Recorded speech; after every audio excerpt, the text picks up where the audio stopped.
Hello and welcome to my easy to understand guide to the Taylor Swift music video, The Man. This video is going to be particularly relevant for you if you are studying GCSE on the Eduqas exam board, as it appears as one of the optional set music videos for study on that paper. This music video was made in 2020 as part of her Lover album. You get this quite urban setting with the tower blocks, and that adds to this idea of kind of power and status. We often think of people quite high up in finance as working in places like this. And this is reinforced when we see the image of the man framed centrally in the window, making him seem very important, this track shot in, and the suit and the tie adds to this idea that he's quite powerful and wealthy. Now, I'm sure most of you know this by now, but this man is in fact played by Taylor Swift in a lot of very exciting makeup. What I will do is I will talk about the character as though they are male, but obviously it helps the audience have a kind of deeper understanding of the video when they realise that it is in fact Taylor Swift. The female office workers in these shots seem hysterical. They're throwing paper around and they're kind of screaming, and it makes women seem very emotional. We often hear this stereotype of women being quite hysterical. Within the lyrics, Taylor Swift uses a lot of words that create quite a strong representation of the man. So she uses words like boss, fearless leader, and alpha type. So we're getting this impression that he's very powerful and respected. And his arms outstretched around him whilst everyone claps for him makes him seem adored. And it kind of might serve as a reference to some people to a kind of Wolf of Wall Street type representation, someone who is the head of a very successful company. At one point, Taylor Swift sings, "What's that like?" And the character makes a kind of look towards the camera, breaking that fourth wall. And this acts as an in-joke for the audience because, women, it's very difficult to relate to this idea of being seen as a powerful leader because women are often not seen that way within the media and within society. In the train scene, the man is seen as man-spreading, phrase that's only recently come in use in the last few years. So spreading his legs very wide, taking up other people's personal space. The fact that he's smoking on a train makes him seem quite inconsiderate and rude and selfish. And the fact that you've got women coughing and he's kind of tapping his cigar into a woman's handbag. Again, he's got no thought for other people and what they're going through and their health. So maybe representing men as quite selfish and inconsiderate. The graffiti within the trains and the tunnels acts as intertextual references for Taylor Swift's fans, who are often known as Swifties. So there's graffiti that references her previous albums like 1989 and the Red album as well. And so that's kind of directly appealing to her fans. And she's often known for having these kind of like Easter eggs within her videos, little kind of clues for her audience to spot in the background. The no scooter sign also reflects the industry context of Taylor Swift's conflict with her ex-manager Scooter Braun and the problems she had actually getting ownership of her own music. The man pees against the wall in the middle of the train tunnel, and again it seems quite crude and disrespectful and criminal. The fact that the urine is kind of glitter adds to this kind of quite fun and upbeat theme to the music video. The women are obviously lying all around him, draped all over the place in bikinis. It creates quite a sexualized representation of women. The fact that they're all wearing yellow makes them seem kind of the same, and so perhaps it's sort of saying that men dehumanize women. They don't see them as individuals, they just see them as objects to be looked at.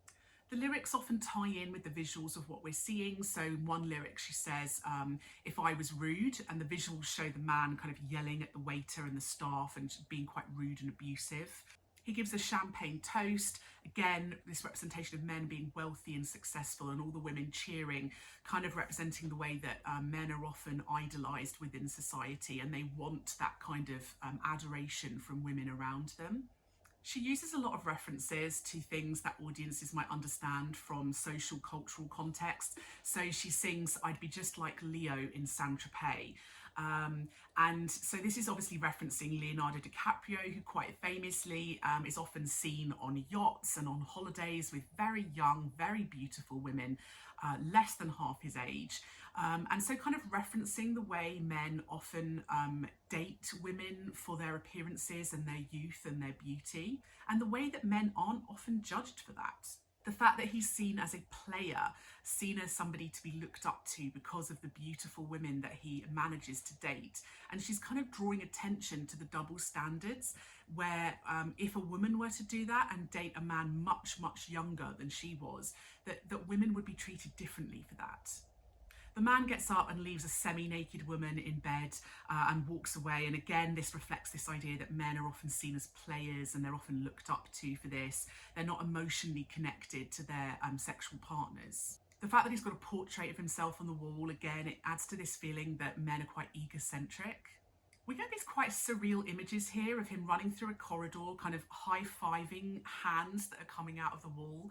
Surreal imagery is quite common within music videos, but it adds to this theme of men needing praise and a reassurance and lots of thanks within society for whatever it is they've done. There are some shots here of him in the park with a child, and he's not really interacting with the child. He's on his phone basically the whole time. And the idea is, I suppose, again, this draws a parallel to the double standards in society, that if a woman were to do this with their child, they would be judged and seen as a bad mother.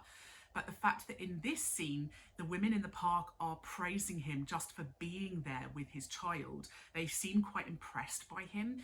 It draws our attention to this double standard that men are often seen as great parents just for being with their children and spending time with them, even if they're not actually paying attention to them. Some of the lyrics, she uses the phrase bitches and models, so perhaps kind of using some words to draw attentions to the stereotypes or the way women are seen within the media predominantly. And the fact that the men are kind of sitting around drinking in a bar and talking about these so-called bitches and models and using kind of obscene hand gestures when they do so, it's perhaps reflecting kind of misogynistic drinking culture of men and toxic masculinity, whereby they kind of encourage each other to treat women in quite sexualized and disrespectful ways. The tracking shot of the men kind of throwing money around and being quite disruptive, they're being loud, they're fighting. It's reflecting stereotypes of men where we often see them in the media being quite aggressive and violent and obnoxious. And again, we get the lyrics drawing attention to the double standard here, the contrast. She's singing, "If I was flashing my dollars." So it's drawing our attention to the idea that if a woman was to do this, it would be seen very differently. There's a scene now with a tennis court, and again, we've got the male player playing very aggressively, doing quite lewd celebrations, quite crude gestures. And it seems quite inappropriate considering this is supposed to be a charity match. He's swearing, he's breaking his racket. And I think, again, this is also to draw attention to the double standard that if a female player were to act this way in a tennis tournament, they would be seen in a very negative light. And in fact, this has actually happened. So this is drawing attention and referencing real issues. So for example, famous player John McEnroe was very famous for losing his temper a lot, breaking his racket, swearing, yelling at the referee, but was seen as one of the greatest players of all time. Serena Williams was treated quite badly in the media at some point for being seen as being aggressive and rude because she kind of did something similar. And so perhaps Taylor Swift is drawing attention to the double standard in the way that sports people from different genders are treated for behaving in the same way. Her fans may really enjoy noticing that her real dad plays the tennis umpire here. The ball girl rolls her eyes here, which helps to reinforce the message that as an audience, we're supposed to laugh at this guy. We're supposed to not take him seriously. And the fact that this ball girl is played by Lauren Gray, who is a kind of TikTok star, helps to draw in those young audiences. There are other cameo appearances from online and TikTok stars as well, such as Jaden Bartels and Dominic Tolliver as well. We're then seeing a wedding between a very old man marrying a much, much younger, very beautiful woman. And perhaps in culture, Taylor Swift's trying to suggest that older men marrying much younger women are seen as lucky, they're seen as players, they're seen as, you know, somehow they've done something right to find somebody much, much younger than them. And again, drawing attention to the double standard that if a much older woman was to do this and marry a much, much younger man, it would be seen as very different. There are some posters on the wall as well. There's a poster for the Man Dance Film Festival, which is kind of reference to the Sundance Film Festival. So again, these kind of little Easter egg clues for audiences and her fans to decode. There's a poster for Mr. Americana, which is a kind of direct reference to her documentary Miss Americana. And so all of these kind of little clues in there for her audience keep them engaged. We then got a montage of sort of funny moments, so grabbing his crotch, the cake smashing, etc. It makes men seem quite stupid and silly, and as though they're people for the audience to laugh at.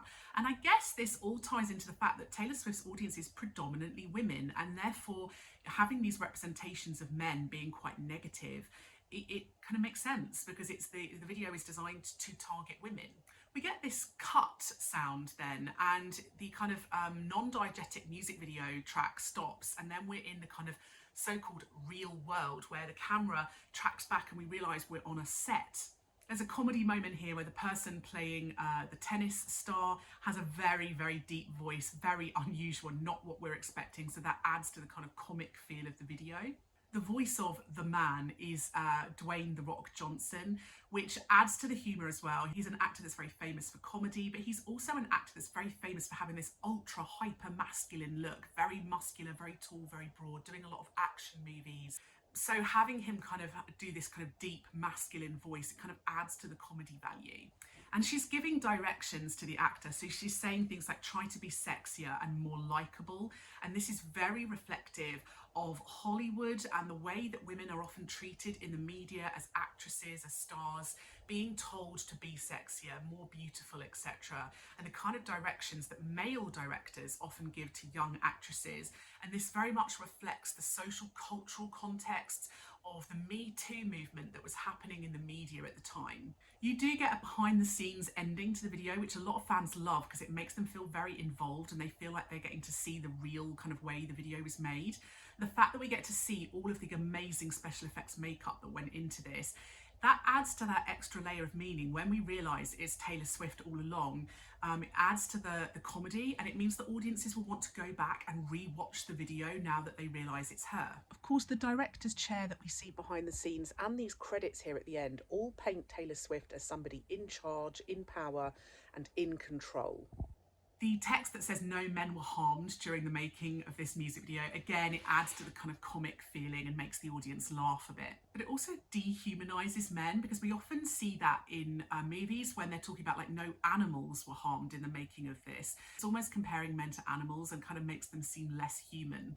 So the theme of this video is very much about gender bias, gender discrimination and male privilege.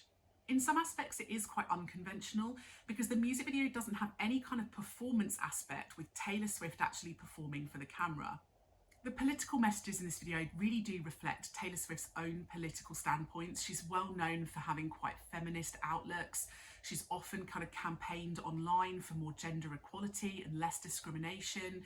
And she's openly talked about her political support for various movements, including the Me Too movement. The video would be very entertaining for audiences. There's lots of humour in there, and it's also quite escapist as well. You know, women in particular could kind of watch the video and kind of go into a bit of a dream world about what it would be like if they were a man and they got to live with male privilege.